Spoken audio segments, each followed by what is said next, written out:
আমার প্রিয় ভাইয়েরা, এই মাস রবিউল আউয়াল মাস।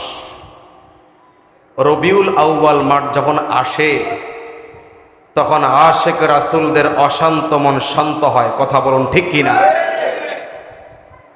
রবিউল আউয়াল মাস যখন আসে তখন আশেক রাসূলদের অন্তর আনন্দে ভরপুর হয়ে যায়। কথা বলুন ঠিক কিনা?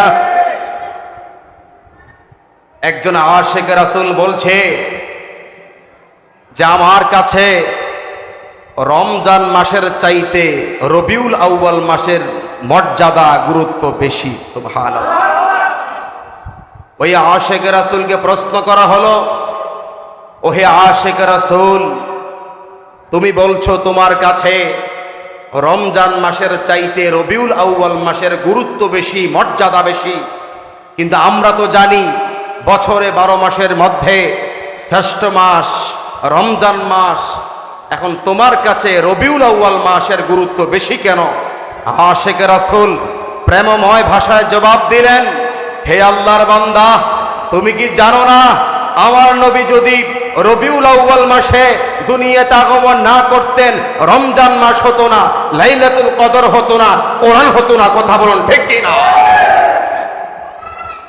রমজান মাস দামি হয়েছে লাইলাতুল কদরের কারণে, কোরআন শরীফ নাজিল হওয়ার কারণে।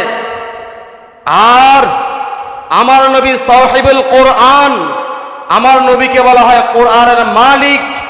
আমার নবী যদি 570 খ্রিস্টাব্দে এই রবিউল আউয়াল মাসে পৃথিবীর জমিনে আগমন না করতেন, কোরআন হতো না, হাদিস হতো না, রমজান মাস হতো না, নামাজ পেতাম না, রোজা পেতাম না, আসমান হতো না, জমিন হতো না, কুল কায়নাত হতো না। ঠিক কিনা বলে?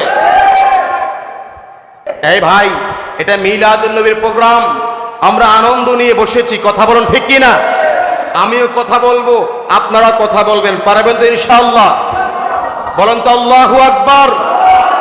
এবার 2 হাত তুলে বলেন ইয়া রাসূলুল্লাহ। এবার মায়া করে বলুন ইয়া হাবিবাল্লাহ। এবার বলি মারহাবা।